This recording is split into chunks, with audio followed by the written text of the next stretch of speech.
Esiet sveicināti raidieraksta vārti 10. sērijā. Mans vārds ir Inga Sindī, un šodien mēs runāsim par daudzvalodību bērniem ar attīstības traucējumiem. Vārti – raidieraksts vecākiem, skolotājiem un katram, kurš rūpējas par latviešu valodas uzturēšanu diasporā. Šī ir ļoti plaša tēma, kas ietver dažādas diagnozes, tāpēc raidījumā arī dzirdēsiet atgādinājumu, ka katrs bērns un katra situācija ir jāizvērtē individuāli. Pirmajā daļā mana kolēģe Signe sarunājas ar Daci no Oslo. Daces dēlam Hansam ir cerebrālā trieka, un ģimenē tiek runātas 4 valodas. Dace pastāstīs, kā Hansam ar valodām veicas un kāpēc viņai tik svarīga ir gan speciālistu, gan sabiedrības attieksme, lai veiktos vēl labāk. Sērijas 2. daļā uzzināsim par daudzvalodību saistībā ar uzmanības deficīta un hiperaktivitātes sindromu.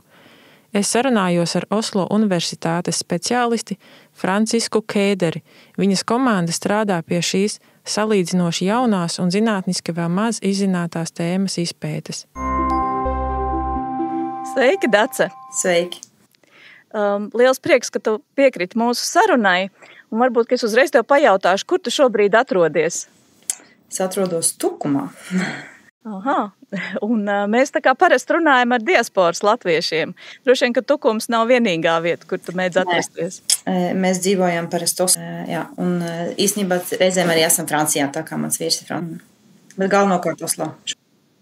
Varbūt tad pastāst sīkāk par savu ģimeni. Cik jūs esat, kas jūs esat un kādas valodas, tas ir galvenais, kas mūs interesē šajā raidierakstā. Kādas valodas jūs runājat mājās? Jā, es varu stākt ar to, ka es dzīvoju jau Oslo 22 gadi, būs pēc mēneša. Un man ir viens vecākais dēls no iepriekšējās laulības, kuram ir tagad 19 gadi. Viņa tētis ir norvēģis. Īstenībā norvēģis un vācietis, bet ar to bērnu pārsvarā bija norvēģu valoda un, diemžēl, latviešu valoda īsti neiemācīja viņam. Tā ir cita tēma. Un tad man ir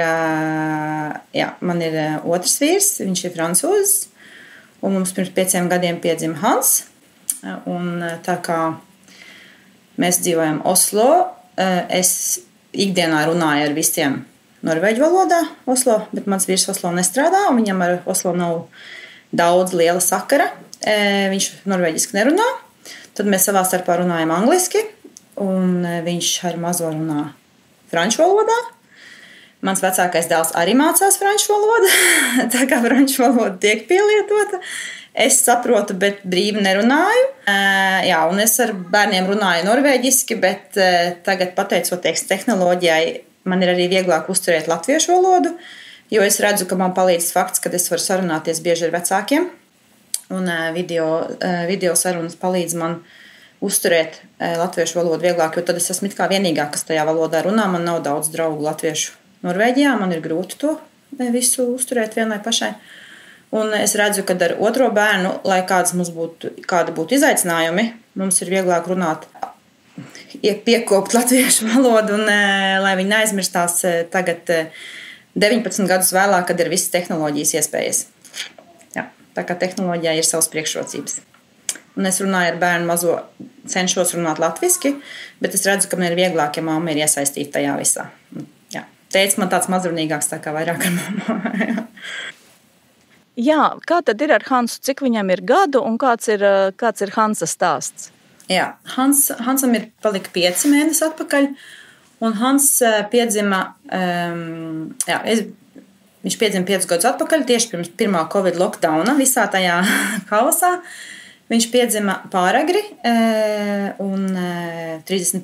nedēļā, bet viņš svēra ļoti maz, nekā viņam vajadzēja tajā laikā svērt, un mēs bijām slimnīcā, un mēs ļoti ātri uzzinājām, viņam taisīja galvā ultraskaņu, kā jau viss tās process, kad es slimnīcā pāragri dzimis, un mēs, teiksim tā, pēc kaut kādas nedēļas, mēs dzīvojām mēnesi slimnīcā, bet pēc kaut kādas nedēļas tur esot, mums deva ziņu, kad viņam ir asins izplūdums galvā abās pusēs. Neliels, bet ir skārs gromotori. Es nezinu, kā latviski viss vārdus sauc, tāpēc, ka es pieradusi ar profesionāļiem runāt norvēģu valodā vai angliski, bet jā, viņam ir skārs fiziskais motorisks centrs, kā to latviski sauc, palīdziet man.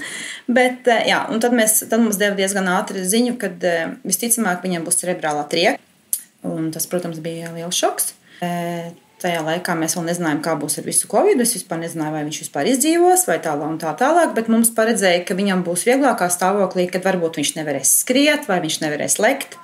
Un tajā brīdī es vēl biju diezgan optimistiska, domājot, nu labi, es maratonā arī neskrienu katru dienu, tā kā viņam nav jāskrien maratonā. Un tad redzēsim. Un tad tas viss turpinājās, un manam vīram bija šoks, un visiem bija šoks. Un pamazām atklājās, ka fiziskie traucējumi viņam ir daudz lielāki nekā mums no sākumā paredzēja, bet viņam mazāk skarta ir kognitīvā puse, tā kā viņam ir domāšana. Tagad viņam ir tiks veikts kognitīvais tests, un viņam ir kognitīvā domāšana adekvāta vecumam, tā kā viņam ir 5 gadi, bet viņš ir maziņš pēc svāra, maziņš pēc izmēra, viņš izskatās pēc 3-gadīga bērna. Un tā kā viņš nerunā brīvi, tā kā viņam ir tikai daži vārdiņi un viņš ir maziņš, tad, protams, daudziem liekas, ka viņš joprojām ir bēbis. Nu, jau sāk palikt, protams, mazāk tā viss, tāpēc, ka tik maziņš bēbis viņš vairs nav, bet mēs redzam, ka joprojām cilvēki var vērsties pret viņu, kas nepazīst mūs un kas nezina no malas, ka domā, ka viņš ir mazāks nekā daži 2-gadīgie bērni. Jā. Un, protams, mēs ceram, ka viņš pateiks kaut ko vairāk ar vārdiņiem, bet šobrīd viņam ir daži vārdi, tie ir norvēģiski. Viņš mēģina kaut ko atkārtot un teikt, bet jā, un tā kā mēs runājam visās valodās, ko es esmu te minējusi, latviešu, franču, angļu, un to viņš saprot visās valodās. Bet tos vārdiņus, ko viņš saka norvēģiski, kā mēs esam pagaidām pamanījuši. Izņemot oui, viņš var pateikt oui, franciski. Paldies, ka tu esi ar mieru dalīties tajā stāstā. Tas noteikti nav tik vienkārši, bet tieši tāda ir arī mūsu šīs dienas sarunas tēma. Bērni ar diagnozēm, ar īpašām vajadzībām. Kā tad īsti ir ar šādiem bērniem, tā kā ar Hansu, vai ne, kur droši vien, ka saņemot to diagnozi ir visas citas domas un bailes galvā un risinājumi citām lietām, ne tik daudz valodai.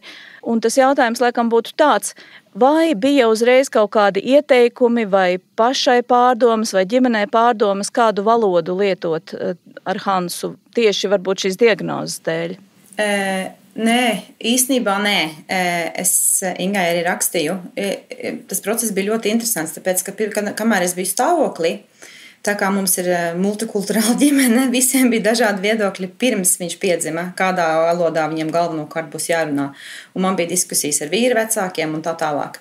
Mani vecāki par to neuztraucās, jo viņi zināja, ka viņi gribēja, protams, ka šim bērnam es iemācu vairāk latviešu valodu un viņš tā, bet man neviens spiedienu neuzlika. Bet tad, kad viņš piedzima, tad, kā jau teicu, tad laikam radās viss raizes ap to, kad viņam ir šī diagnoze un kaut kā valoda it kā tika piemirst īstenībā no ģimenes loka, un tad mēs staigājām, kā saka, pa visiem pierakstiem, pie visiem dakteriem, pie visiem ekspertiem, un tad ātri vien tika saprast, tas vēl sākumā bija grūti, jo sākumā viņš daudz raudāja, tā kā visi vēl nesaprata, ka viņam ir domāšana, kā saka, tā viņam tik nav skarta. Un tad mēs staigājām pie visādiem slimnīcām. Viņš raudāja, un tad vēl apšaubīja, vai viņš saprot visu, ko viņam saka, vai nē. Un tad pirmo reizi mēs tikām uz rehabilitāciju ar bērnu. Viņam bija kaut kādi, cik viņam bija? Viņam vēl 2 gadi nebija, viņš bija maziņš. Viņš bija ļoti maziņš. Man liekas, ka viņam knapi bija 10 mēneši vai gads viņam bija.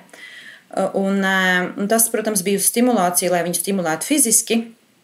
Bet ātri vien cilvēki, kas ar viņu strādāja, saprata, ka tas fiziskais viņam, protams, ir grūti un viņam tas jāturpina darīt, bet viņi saprata, ka viņš saprot. Un man kā mammai arī vienmēr likās, ka viņš saprot, ko mēs viņam sakam, bet viena lieta ir man kā mammai, un otra lieta ir, ko no malas profesionāļi domā. Jo es sapratu, ka, kā saka, parasto mirstīgo uz ielas ir grūtāk pārliecināt, jo visi redz tikai to, kas ir tas grūtais un diagnoze. Un tad, paldies Dievam, ka mums trāpījās cilvēki, kas redzēja to, ka viņš saprot, un mums diezgan ātri iesaistīja sāka stāstīt par alternatīvo komunikāciju, kas, protams, man ar to nekāda nebija sakara, jo es ar to nestrādāju, ne man arī bija vajadzīgs to lietot ar vecāko bērnu. Un tad pagāja, tad mēs bijām vēl vienā terapijā pēc kaut kāda laiciņa. Un tad mums iesaistīja uzreiz īsti parādīja to ekrānu saucamo Tobija mašīnu. Es nezinu, kā viņi sauc Tobija Dynavox acu ar acīm, kas ir jāvada. Un tad ātri vien mēs sākam viņam rādīt to lietu. Viņam, protams, no sākuma neinteresēja, bet kaut kādā brīdī arī viņam interesi radās, un mēs sapratām, ka viņš īstenībā diezgan daudz saprot no tā visa.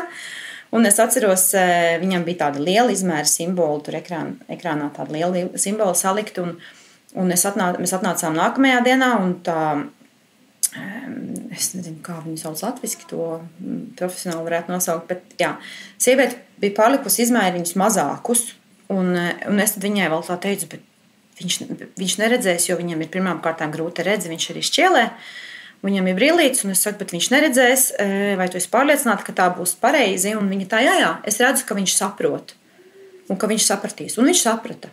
Un joprojām mums tā diskusija ir attiecībā uz izmēriem, un joprojām tagad bija vēl viens svešs cilvēks iesaistījies tajā visā, un viņi arī uzstāja, ka viņam vajagot lielākus tos simbolus, jo kā jau bērnam nevienmēr viņam tas ekrāns interesē, un viņš grib darīt kaut ko citu.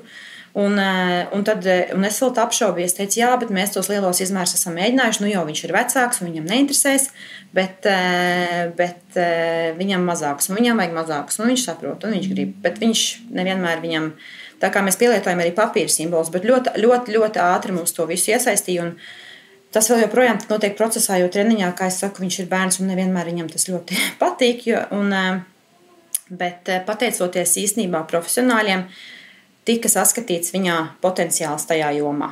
Un neviens mums neieteica. Mums ātri vien teica, ka mēs varam to Tobiju, kā saka, viņš var būt vairākās valodās, gan latviešu, gan angļu, gan franču. Franču, angļu un norvēģu, un latviešu valodu Tobija nav, diemžēl. Tad, ja es vēlos, lai viņam būtu latviešu valoda, man viņa ir jāierunā pašai. Vai nu varbūt kādreiz uzradīsies arī kā iespēja.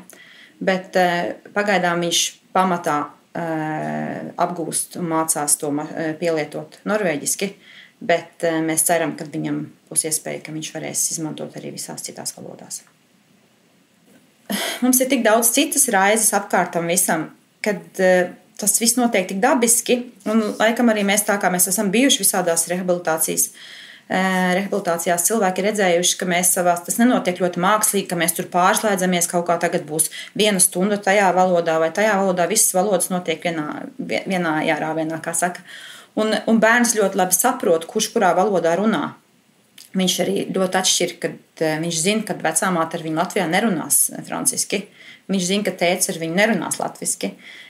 Un arī, pieņemsim, tēvs kaut ko mēģina pateikt norvēģiski, tad viņš smējās, jo viņam tas liekas komiski.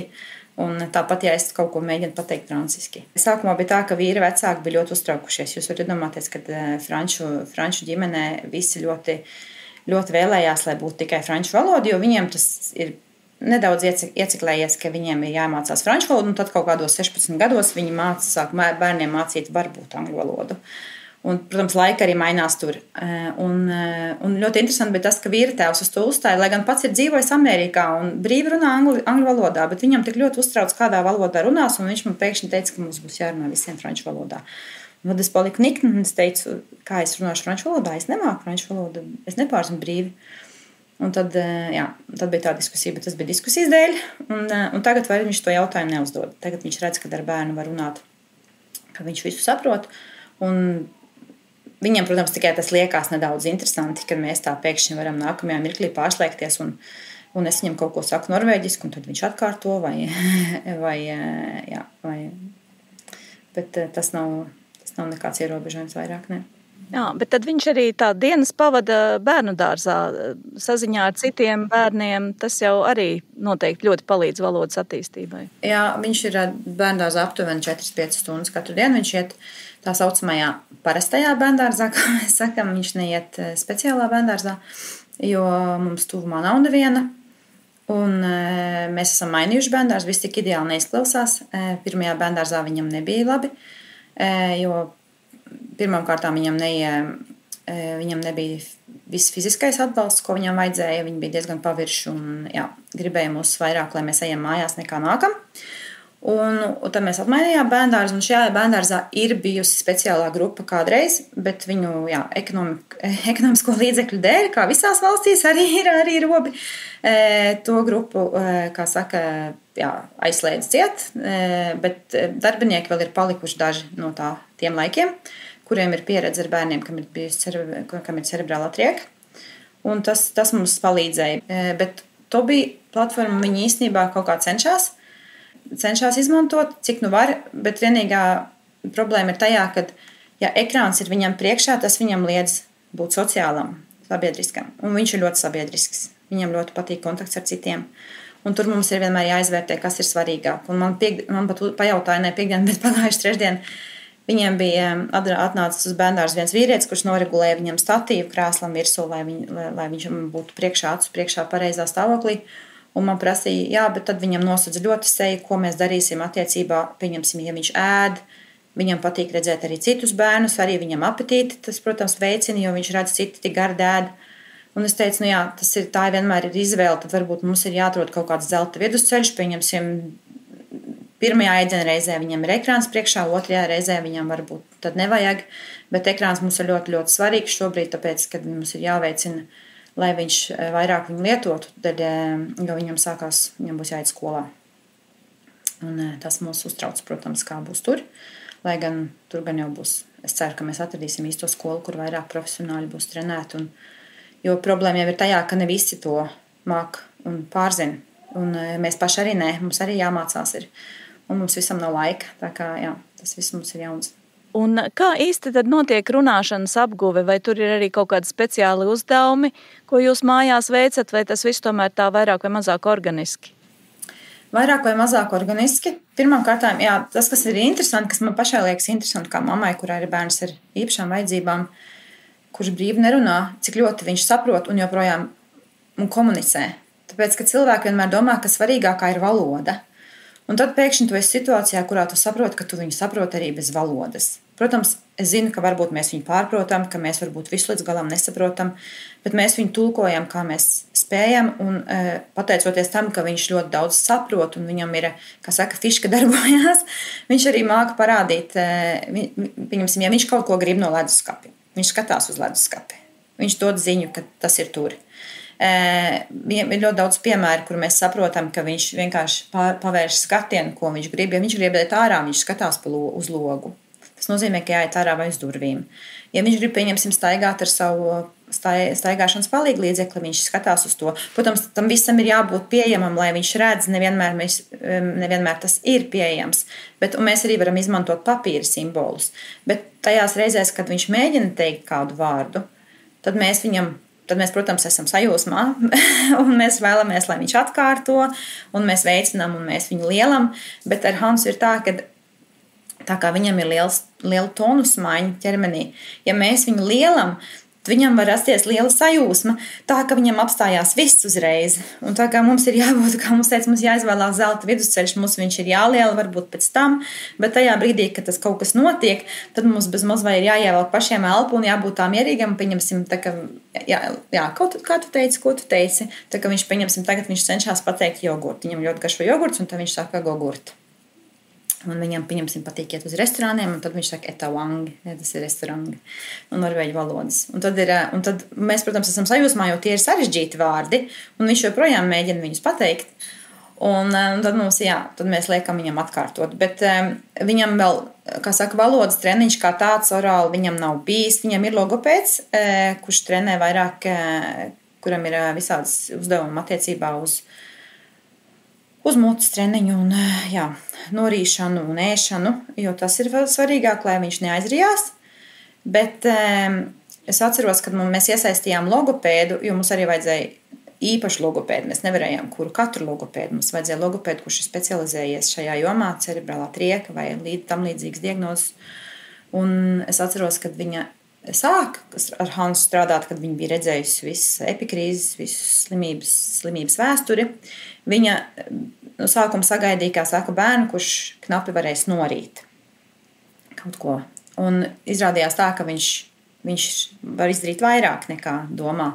Bet mums ir bijusi diskusijas attiecībā, kad par valodu vispār nav bijusi runa, kā saka, mēs esam satikuši vecākās paudzes ēšanas fizioterapeits, ne fizioterapeits, nezinu, kā viņas izsauc, bet viņi ir fizioterapeiti, bet attiecībā uz ēšanu, tur kā, ergoterapeiti un tālāk. Un viņa palika vienreiz dusmīga, kad es viņai pateicu, ka šī logopēda, kas ar viņu strādā, ir ieteikusi viņam ēst tādus tā kā sausiņus, jo viņš sakožļā viņus un viņam tas palīdz. Un tad viņa paliek uz manīm nikna, jo viņa bērnu bija redzējusi ļoti maz, un viņa tikai izlasījusi slimības vēsturi, un pēc slimības vēstures spriežot, pirmām kārtām viņš nerunās vispār, un otrām kārtām viņš tikai drīkst ēst putriņas vai kaut ko ļoti šķidru vieglu. Un tad es biju, protams, nikna, tāpēc, ka es zinu, ka mans bērns īstenībā jau var pateikt vairāk, jo mēs nekad pirms pusotra gada aptuveni viņš vēl neteica. Mamma viņš teica, bet papa viņš neteica. Un vairākas vārdus viņš ir sācis teikt. Un tajā brīdī, kad es atceros, es domāju, bet es neņem no manas cerību, jo es zinu, ka viņam ir grūti un ka viņam, ja viņš kādreiz runās vairāk, viņam valoda nebūs skaidra, bet pateikt viņš var. Viena lieta, kad viņam ir uzdevuma attiecībā uz ēšanu, kas trenē to orālo, bet tas arī palīdz valodai, un mēs redzam to ļoti, kad viņam ir palikuši stiprāki mutes muskuļi, un tas viņam arī dod iespēju pateikt dažus vārdus, un mēs ceram, protams, ka būs vairāk, jo man viena mamma no Lielbritānijas teica, kad viņai teica attiecībā uz bērnu, ja var pateikt vienu vārdu, tad valodas centrs darbojās un var pateikt vairākus vārdus, bet tas, protams, viņam tiek ierobežots dēļ viņa tonus maiņas. Tad tev ir tā sajūta, ka jūsu ikdienā ir vieta šīm vairākām valodām, tas nekādā ziņā neapgrūtina, tas vienkārši dabiski tā ir, vai ne? Jā, mums pašiem tā nav problēma, un es redzu, ka arī, ka mēs esam, pieņemsim, kaut kur citur, un kad apkārt, un kad mēs tā pārslēdzamies savā starpā visās valodās, tad visi vēl nobrīnās, un tas bērns tam visam pa vidu, un mēs runājam visās valodās, bet es neraizējos par to. Tās nav mūsu lielākās raizes, jo viņam ir bagātāk, ja viņš to saprot. Mēs redzam, mēs esam pārliecināti, ka viņš saprot, un mums ir bijušas vairākas situācijas, kur mēs nešaubamies, ka jo mēs pieņemsim angliski, viņam tiek par velti. Mēs viņam nemācam angļu valodu, jo mēs savā starpā arī runājam angliski.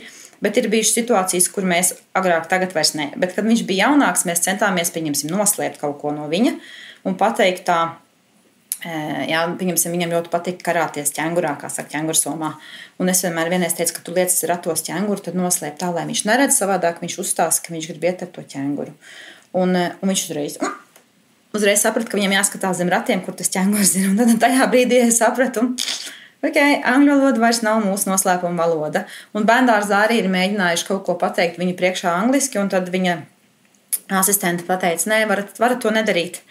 Tāpēc, ka viņi mājās runā angliski, viņš visu saprot. Un es domāju, ka tas noteikti netraucē. Mums arī neviens nav vairāk ieteicis to, ka mums vajadzētu ierobežot vai kā.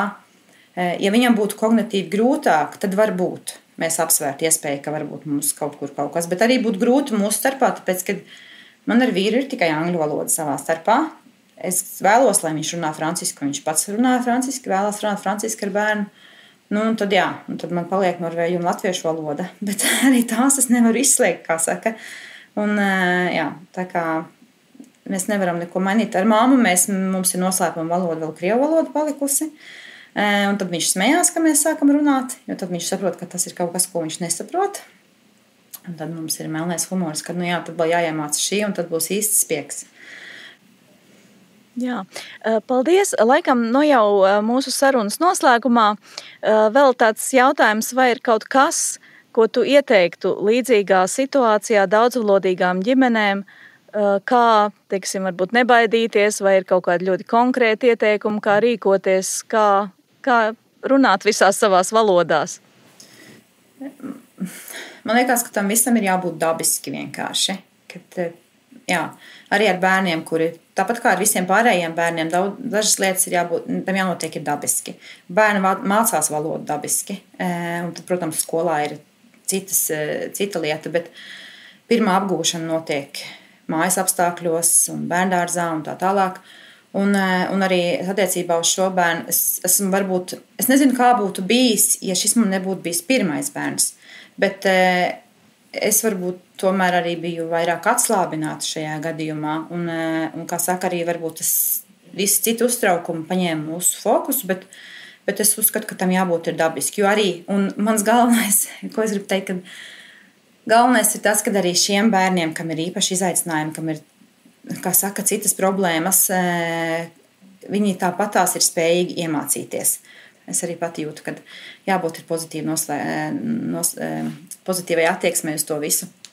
Un tas, kas man vairāk uztrauc, ir attieksme ārpusē. Nevis, jo tos, ko mēs attiekam ekspertus un profesionāļus un visus, jā, tā ir viena lieta. Vairāk man uztrauc, ka sabiedrības attieksme, kā uztver bērnus, kas nespēj runāt. Diemžēl ļoti bieži mēs redzam, ka cilvēkiem ir tendence vērsties pie Hansa vai arī bērniem, kas ir līdzīgā situācijā. Mēs esam satikuši vairākas ģimenes. Tā it kā, ja viņš nevar atbildēt, tad gan jau ar viņu jārunā ir kaut kā tā mazākā valodā. Es pat nezinu, kā pateikt, kad jāvēršās ar viņu ir vienkāršāk vai kā ar bēbi. Bet tāpat laikā, ja viņi zinātu, kādas mēs grāmatas viņam lasām, viņam ir humora izjūta, viņam ir melnais humors jau tagad, viņam ir sarkasms jau tagad, Viņam patīk, pieņemsim, bērnu filmas, kur ir cilvēki, personāži, kur ir kaut kāds nopietnāks stāsts, un viņš maz dokumentālās filmiņas var skatīties, un tad es tā saprotu, jūs cilvēki, jūs nesaprotat, ka viņam ir 5 gadi, viņš izskatās kā 3-gadīgs bērns, viņš jums nevar brīvi atbildēt, bet starpības starp to, ko viņš saprot un ko viņš var pateikt, ir ļoti liela, bet tas nenozīmē, ka viņš ir dumšs, ka viņš negribētu pateikt. Tāpēc jau, protams, tā Tobija platforma ir ļoti svarīga, jo es zinu, ka citi bērni ar Tobija platformai cilvēki, kas redzējis pieaugušos, kas ar to staigā un sarunājās, un citi studēja arī ar to. Un es zinu, ka viņa gadījumā, kaut vai mēs ceram, ka viņš varēs runāt vairāk un varēs pateikt vairāk, Tobija platforma viņam joprojām būs svarīga, tādēļ, ka viņam ar rociņām ir grūti. Viņš nevarēs pildspalvu rakstīt.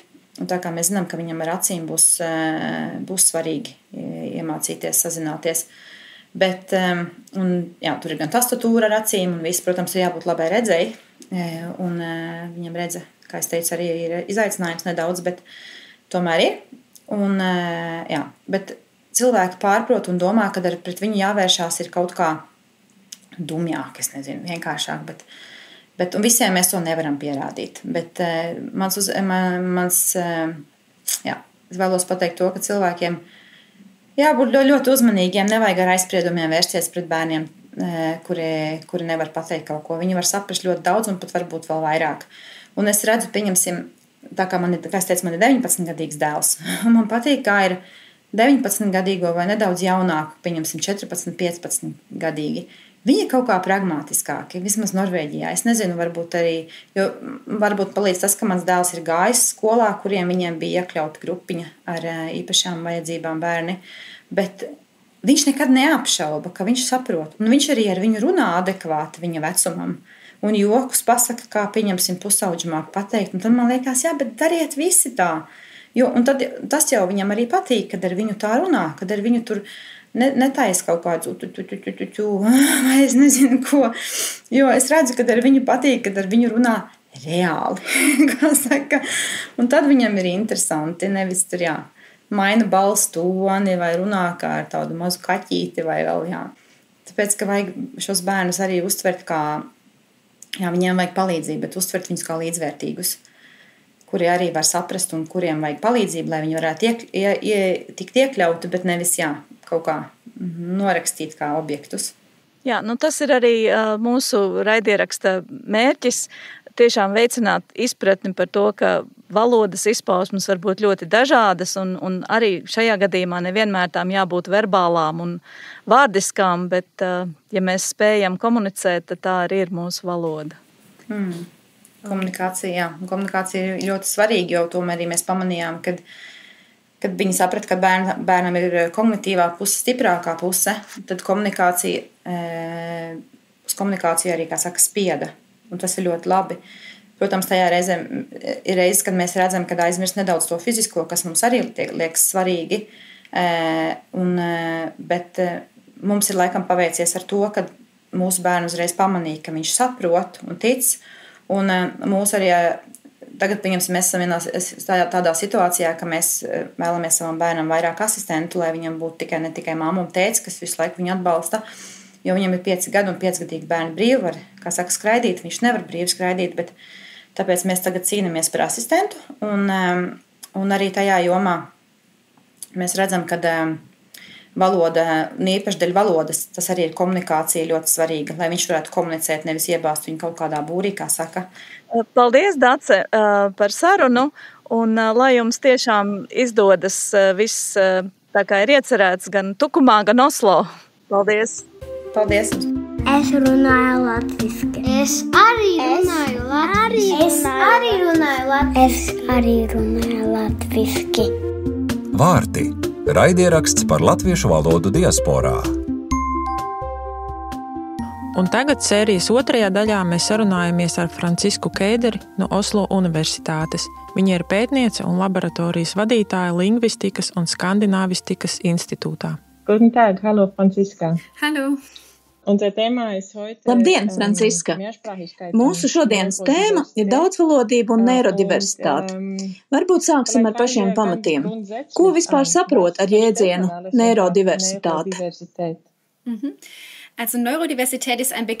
Tātad, neirodiversitāte ir termins, kas apraksta to, ka cilvēka smadzenes darbojas dažādos veidos. Cilvēki, kuri ir neirodiverģenti, uztver pasauli citādi. Pazīstamākās neirodiversitātes formas ir autisms, uzmanības deficīta un hiperaktivitātes traucējumi, tātad UDHS, un disleksija. UDHS skar aptuveni 5 līdz 10% bērnu, autisms aptuveni 1 līdz 2% bērnu, bet disleksija aptuveni 5 līdz 15% bērnu. Visos šajos gadījumos, kad ir neirālās attīstības traucējumi, ir ļoti svarīgi to saulaicīgi atklāt un iejaukties, lai varētu sniegt bērniem nepieciešamo atbalstu. Un tieši šeit var rasties problēma ar daudzvalodīgiem bērniem. Ja daudzvalodīgs bērns, piemēram, stundās ir neuzmanīgs un nespēj izpildīt norādījumus, to var kļūdaini uztvert kā valodas problēmu. Un patiešām, ja bērnu pārbauda ar testiem, kas ir izstrādāti monolingvāliem bērniem, un parasti tie ir vairākuma valodā, var šķist, ka bērnam ir valodas attīstības traucējumi, taču patiesībā tas ir normāls daudzvalodīgs bērns ar UDHS. Svarīgi ir arī zināt, ka neirālās attīstības traucējumi bieži vien pastāv vienlaikus. Tas nozīmē, ka bērnam, kam piemēram ir UDHS, var būt arī disleksija vai autisms. Tāpēc ir svarīgi, lai speciālisti un psihologi bērnus izvērtētu ļoti rūpīgi un lai viņi būtu informēti arī par daudzvalodību. Piemēram, Norvēģijā daudzvalodīgi bērni, kam ir UDHS, ir nepietiekami diagnosticēti, tātad diagnoze netiek atpazīta. Un tam var būt smagas sekas, jo viņi nesaņem vajadzīgo atbalstu un pielāgojumus, kas viņiem patiesībā būtu vajadzīgi. Tad, protams, pastāv arī lielāka iespēja, ka bērni saslims ar depresiju vai trauksmi un tā tālāk. Tāpēc ir ļoti svarīgi, lai speciālisti un psihologi pievērstu uzmanību daudzvalodīgiem bērniem un būtu informēti par to, kādi simptomi parādās neatkarīgi no valodas. Jūs vadāt arī pētniecības laboratoriju. Vai varat nedaudz pastāstīt, kā tieši noris darbs laboratorijā, kā jūs testējat bērnus un kādi ir šie bērni? Mēs izmantojam dažādas metodes. Piemēram, nesen mēs publicējām pētījumu, kurā mēs pētījām, kā pieaugušie ar UDHS saprot ironiju. Mūs interesēja, vai ir atšķirības ironijas uztverē starp pieaugušajiem ar UDHS un neirotipiskiem pieaugušajiem. Eksperimentos, kurus mēs veicam ar bērniem, mēs dodam dalībniekiem lasīt tekstus un mērām viņu acu kustības. Atkarībā no tā, cik ātri viņi lasa un vai viņi pārlec tekstā atpakaļ, mēs varam izsecināt, cik grūti viņiem ir uztvert noteiktus teikumus. Un minētajā pētījumā par ironiju mēs atklājām, ka ironijas saprašana pieaugušajiem ar UDHS nav ierobežota, bet ka viņi to apstrādā nedaudz lēnāk. Pašreiz mēs veicam līdzīgu pētījumu par ironijas uztveri ar bērniem un cenšamies noskaidrot, vai ilustrācijas palīdz viņiem to uztvert. Zum Ironieverständnis bei Kindern und ob Illustrationen Taču šajā pētījumā mums nav divu grupu, tātad bērni ar UDHS un bērni bez UDHS. Šajā pētījumā mēs skatāmies uzmanību kā kontinuumu. Mēs tātad veicam vēl papildus kognitīvus testus, lai mērītu uzmanību, un visi bērni, kas piedalās pētījumā, tātad tiek ievietoti kaut kur šajā spektrā, jo tas nevienmēr ir tik skaidri nošķirams. Un papildus šīm eksperimentālajām metodēm mēs veicam arī intervijas. Mums bija pētījums, kurā mēs runājam ar 20 vecākiem Norvēģijā, kuriem ir daudzvalodīgi bērni ar UDHS. Mēs jautājām, kāda ir UDHS ietekme uz dažādajām valodām un uz valodas apgūvi.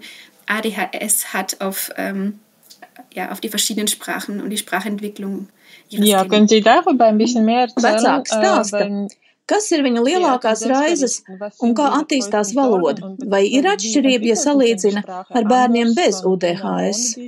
Vai vispār ir kādas būtiskas atšķirības? Zum ersten Mal, was mich auch überrascht hat, ist eigentlich... Kas mani pašu pārsteidz, bija, ka lielākā daļa vecāku stāstīja, ka viņu bērniem nav īpaša grūtība augt ar vairākām valodām. Tā ir ļoti pozitīva atziņa.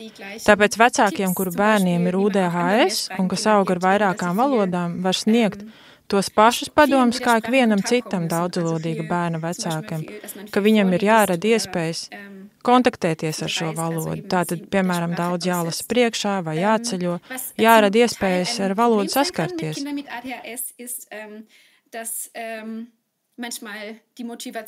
Kas daļai var radīt problēmas bērniem ar UDHS, ir motivācija, jo tā mēdz nedaudz svārstīties.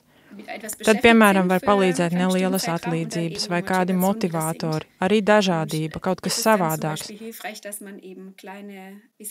Tas ir tas, kas bērniem ar UDHS ir svarīgi. Bet es domāju, ka bērniem kopumā patīk, ja ir liela dažādība. Kinder allgemein eben gut finden, dass es viel Abwechslung gibt. Das heißt, die Sprachen, die mehreren Sprachen, was ist denn jetzt der... Tas nozīmē, ka daudzvalodība bērniem ar UDHS nav mīnus. Tātad arī bērnus, kam ir vairāk kā 2 valodas, un vai par viņiem var apgalvot to pašu? Also 2+ Sprachen, kann man es behaupten, das ist kein Nachteil. Ja, das würde ich schon sagen. Grundsätzlich gibt es sehr wenig Forschung. Jā, tā es varētu teikt. Taču kopumā par šo tēmu ir ļoti maz pētījumu. Es un mana komanda esam vairāk vai mazāk pirmie, kas pēta UDHS saistībā ar daudzvalodību. Un kas arī parādījās šajās sarunās ar vecākiem, ka galvenā problēma, respektīvi vecāki bija netik daudz nodarbināti ar valodu, un lielākā daļa bērnu bija daudzvalodīga, un tas arī veiksmīgi darbojās, un vecākiem bija ļoti svarīgi, ka bērni var sarunāties ar saviem vecvecākiem, kas bija daudz grūtāk, un par ko arī runāja lielākā daļa šo vecāku, orientēties viņiem nepazīstamā veselības sistēmā. Daudzi vecāki to aprakstīja kā cīņu, vispirms saņemt īsto diagnozi. Un netikt vienkārši noraidītiem, ak jā, pagaidiet nedaudz. Tas noteikti ir tikai tāpēc, ka jūsu bērns runā vairākās valodās, un jūs esat nesen pārcēlušies. Jo vecāki paši jau ļoti skaidri izjuta šos simptomus ikdienā, un vēlāk tā bijusi cīņa tikt pie nepieciešamā atbalsta, pielāgojumiem. Tas var būt vecākiem ļoti izaicinoši, vēl jau vairāk tāpēc, ka viņiem nav apkārt ģimenes, kas var viņus atbalstīt. Und das kann eben für Eltern sehr herausfordernd sein, auch vor allem, wenn sie dann nicht... Daudzi vecāki stāstīja, ka viņi ir piekusuši vai gandrīz izdeguši, lai to visu noorganizētu. Kas vēl ir interesanti, mēs izsūtījām aptaujas anketu pieaugušajiem ar UDHS, kas ir iemācījušies vairākas valodas. Un ko varēja secināt no šīm aptaujām, bija, ka bieži vien viņiem nederēja tipiskā izglītības sistēma, lai iemācītos valodu. Tātad klasiskās frontālās nodarbības, kur skolotājs kaut ko stāsta un skolāniem ir jāklausās. Tas viņiem bieži nederēja. Taču daudz pieaugušie ar UDHS bija attīstījuši tādas savas stratēģijas, kā valodu iemācīties. Daži respondenti stāstīja, ka impulsivitāte, kas ir raksturīga daļai cilvēku ar UDHS, var būt kaut kas ļoti pozitīvs. viele Erwachsene mit ADHS dann eben ihre eigene Strategien entwickelt haben, was für sie gut funktioniert. Pateicoties tai, viņiem bija vieglāk kontaktēties ar citiem cilvēkiem un vienkārši daudz sarunāties, tā trenēt savu svešvalodu. Daudz runāt un pat pārmērīgi daudz runāt ir viens no tipiskajiem UDHS simptomiem, un tas tā tad var būt arī pozitīvi, tādā ziņā, ka valoda tiek daudz izmantota, ka ir liels valodas treniņš. Ist auch ein typisches Symptom für ADHS und das kann eben auch dann in der Hinsicht positiv sein, dass man eben auch viel Übung hat und die Sprache auch viel übt. Auch bei den Kindern, ja? Also Arī bērniem. Šis pētījums bija par pieaugušajiem, bet vai tas pats attiecas arī uz bērniem? Bei den Kindern haben wir das nicht genau untersucht, aber ich denke, dass es ähnlich ist. Ar bērniem mēs specifiski šo aspektu neesam pētījuši, bet es domāju, ka tas ir līdzīgi. Kopumā es gribētu vecākus atbrīvot no raizēm, ka tas ir kāds mīnus, ja bērns ar UDHS aug ar vairākām valodām. Noteikti gribu viņus iedrošināt saviem bērniem šo daudzvalodību nodot un viņus neizslēgt. Auszuschließen. Und es gibt auch Strategien, die aber in Vai ir kādas stratēģijas, kas ir piemērotākas bērniem ar UDHS? Jūs jau stāstījāt par pieaugušajiem un ka frontālas mācību stundas nav viņiem piemērotas. Bērni, protams, valodu tik un tā apgūst citādi, vispirms ģimenē. Tomēr, ja, piemēram, nav iespējams pusstundu no vietas lasīt grāmatu, ko mēs varam likt vietā? Das hängt sehr, sehr vom Kind ab, aber das zum Beispiel auch viele Kinder lernen, Jungs Tas ir ļoti atkarīgs no bērna, taču daudz bērni, īpaši zēni, daudz mācās arī no datorspēlēm vai no televīzora, no citiem mēdījiem, un tas ir pilnīgi normāli arī tādā veidā mācīties valodu. Vai kontaktējoties ar vecvecākiem, cenšoties ieplānot ceļojumus un tā tālāk. Tas, kas bērnam šķiet interesanti, tai nav vienmēr jābūt priekšā lasīšanai. Ko es esmu sapratusi, strādājot ar indivīdiem ar UDHS, ka ir ļoti daudz individuālu atšķirību. Nevar vispārināt un teikt, ka šīs stratēģijas dara visiem bērniem ar UDHS. Dass es so viele individuelle Unterschiede gibt. Also man kann nicht allgemein sagen, diese Strategien helfen für Kinder mit ADHS. Also vor allem gibt's eben diese verschiedenen Präsentationen. Ir dažādas šīs diagnozes izpausmes. Kādam bērnam, kas ir vairāk hiperaktīvs vai impulsīvs, nepieciešama pavisam cita pieeja. Kā bērnam, kas ir neuzmanīgs un vairāk liekas tāds aizsapņojies un kluss. Līdz ar to ir jāatrod individuāla pieeja. Ko es minēju jau iepriekš, ir šīs motivācijas problēma. Taču es domāju, ja vecāki jau no mazotnes sarunājas ar bērniem savā dzimtajā valodā, tad tas viņiem būs pašsaprotami un neradīsies šīs motivācijas problēmas. Den Kindern zu sprechen, dann ist das auch wahrscheinlich eine Selbstverständlichkeit. Dann hat man das Motivationsproblem wahrscheinlich nicht. In welchem Alter? Kurā vecumā tas pārsvarā notiek, ka vecāki pamana problēmas un vēršas pie speciālistiem? Vai var novērot kādu tendenci?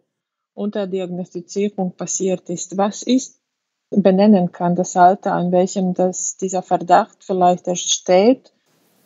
Meistens dann, wenn die Kinder in der Schule anfangen, dann fällt das mehr auf, weil dann eben... Parasti to ievēro skolā, jo tad tiek sagaidīts, ka bērns ilgāku laiku mierīgi sēž un klausās. Lielākoties tad arī problēmas pirmo reizi tiek pamanītas tā nopietnāk. Un attiecībā uz skolu, kā stāstīja vecāki, bieži nemaz nav nepieciešama liela pielāgošanās, taču svarīgs ir zināms elastīgums no skolas puses, lai atrastu individuālus risinājumus. Piemēram, palīdzēt var jau tas vien, ka bērns drīkst izmantot stresa bumbu, vai ja viņam ir kāda vieta, kur viņš var paiet nostāk, ja visi kļūst par daudz. Šādi nelieli pielāgojumi. Wenn es ihnen zu viel wird. Und kleine Anpassungen. Und leider, zumindest mit den Eltern, denen ich gesprochen habe, ist dann oft, mangelt es oftmals an dieser Flexibilität. Diemžēl tie vecāki, ar kuriem es runāju, atzina, ka šī elastīguma bieži trūkst, lai atrastu individuālus risinājumus. Un tas daļai saistīts ar to, ka diagnoze UDHS netiek uztverta nopietni.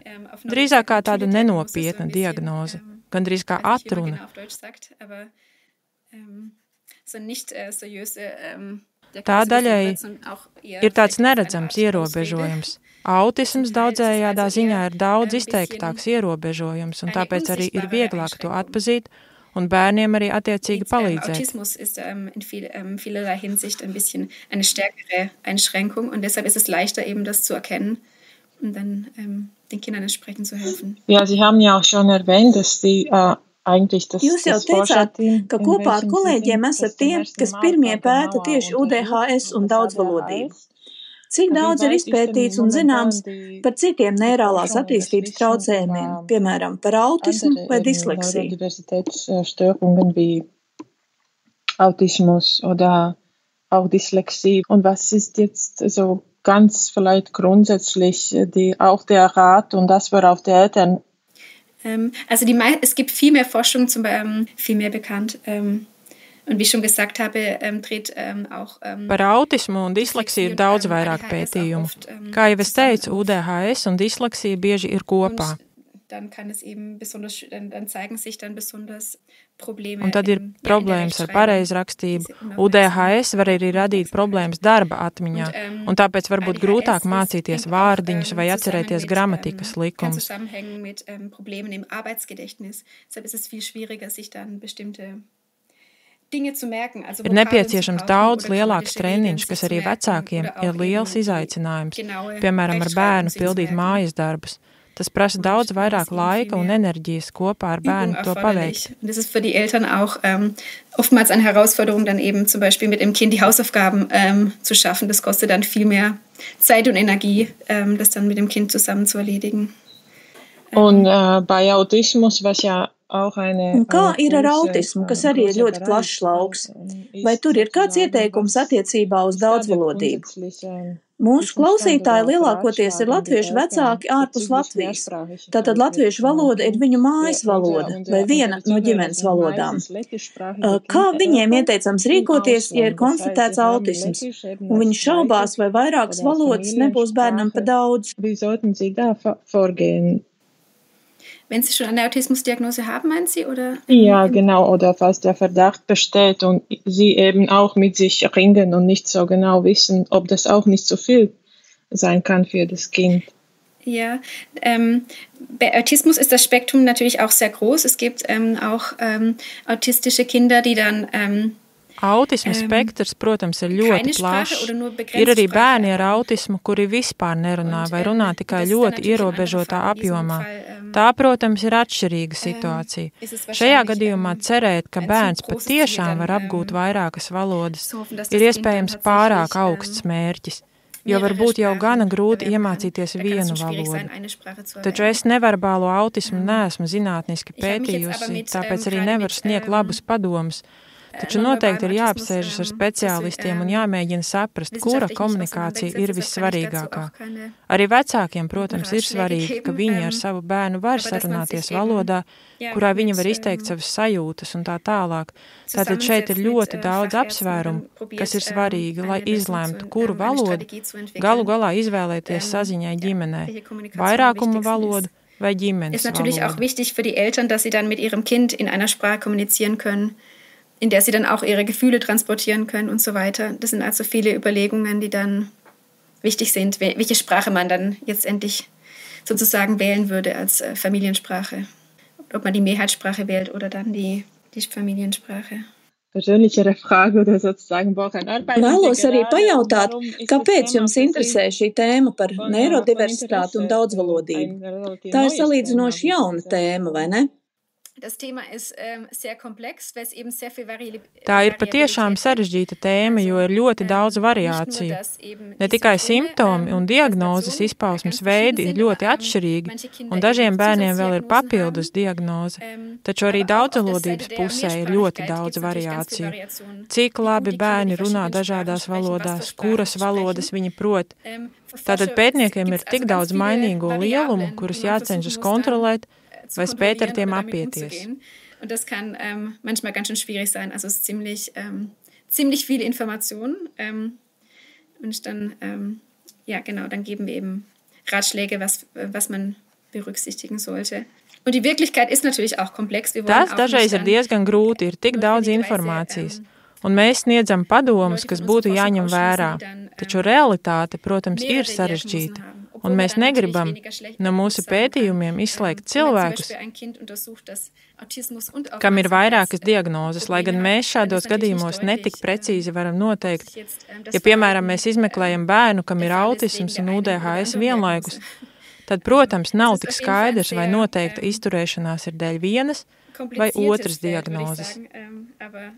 Īpaši mani aizkustināja sarunas ar vecākiem, jo es manīju, ka daudzi vecāki un galvenokārt mātes cieš no šīs situācijas. Daudzām ir jāstrādā nepilns darba laiks, lai varētu pēcpusdienā būt ar bērniem, jo bērniem nav iespējams visu pēcpusdienu pavadīt pagarinātajās grupās. Tas būtu par daudz.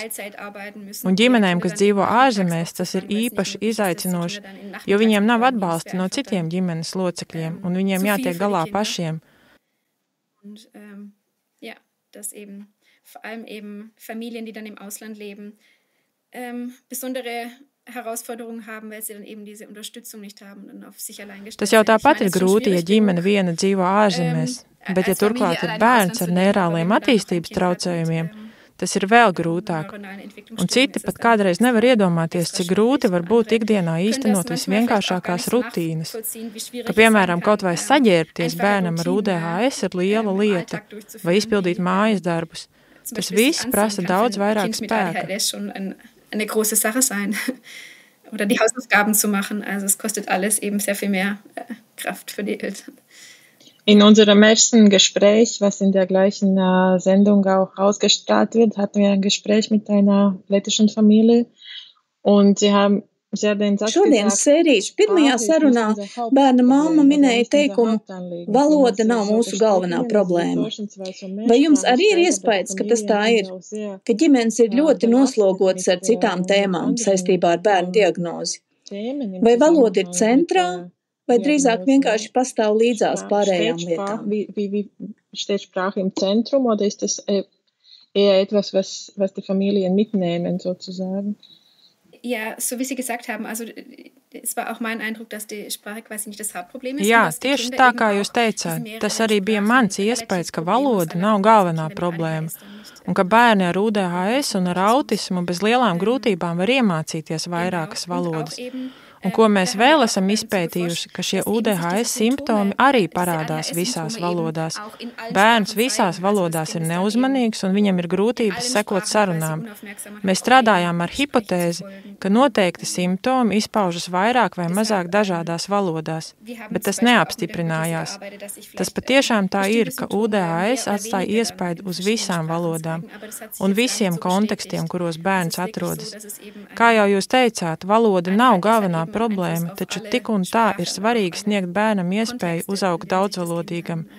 Ja ir šīs problēmas, vecāki aizvien vēl no kādām veselības institūcijām saņem padomu: ak, un vai tiešām jūs arī to vēl vēlaties tam bērnam nodarīt, ka viņam ir jāmācās vēl viena valoda, vai nebūtu vienkāršāk no tās vienas valodas atteikties? Es vecākiem to neiesaku. Tas, protams, ir individuāls lēmums, un katrs gadījums ir atšķirīgs. Tomēr es gribētu vecākus iedrošināt iet šo daudzvalodības ceļu. Wäre es nicht einfacher, dann die Sprache wegzulassen, aber das würde ich den Eltern nicht raten. Aber natürlich ist es eine individuelle Entscheidung und jeder Fall ist natürlich anders. Ich würde auf jeden Fall die Eltern dazu ermutigen wollen, diesen mehrsprachigen Weg zu gehen. Ja, das ist ein schöner Wunsch am Ende. Tas ir jauks novēlējums mūsu sarunas noslēgumā. Tātad vecākiem, kuru bērniem ir UDHS vai citi neirālās attīstības traucējumi, jūsu pamatieteikums ir turpināt runāt savā dzimtajā valodā. Bērni spēja apgūt vairākas valodas, izņemot, ja situācija ir ļoti smaga, un tad kopā ar speciālistiem jālemj par individuāliem risinājumiem. Tā es rezumētu jūsu sacīto, vai pareizi? So würde ich das zusammenfassen. Ist das richtig? Ja, das haben Sie gut zusammengefasst. Ja. Jā, tas ir ļoti labs kopsavilkums. Vielen lieben Dank, Franciska. Liels paldies, Franciska, un veiksmi ar turpmākajiem pētījumiem. Paldies! Sekojiet raidieraksta kontiem sociālajos tīklos Facebook un Instagram, kur mēs dalīsimies ar saitēm, kur uzzināt vairāk par daudzvalodību saistībā ar autismu, disleksiju un Dauna sindromu. Vārti. Raidieraksts par latviešu valodu diasporā. Par finansiālu atbalstu raidieraksta tapšanai mēs pateicamies Latviešu valodas aģentūrai un Amerikas Latviešu apvienībai. Ja vēlaties, lai raidieraksts turpinātos, varat atbalstīt biedrību ar ziedojumu, sīkāka informācija par to pieejama sērijas aprakstā.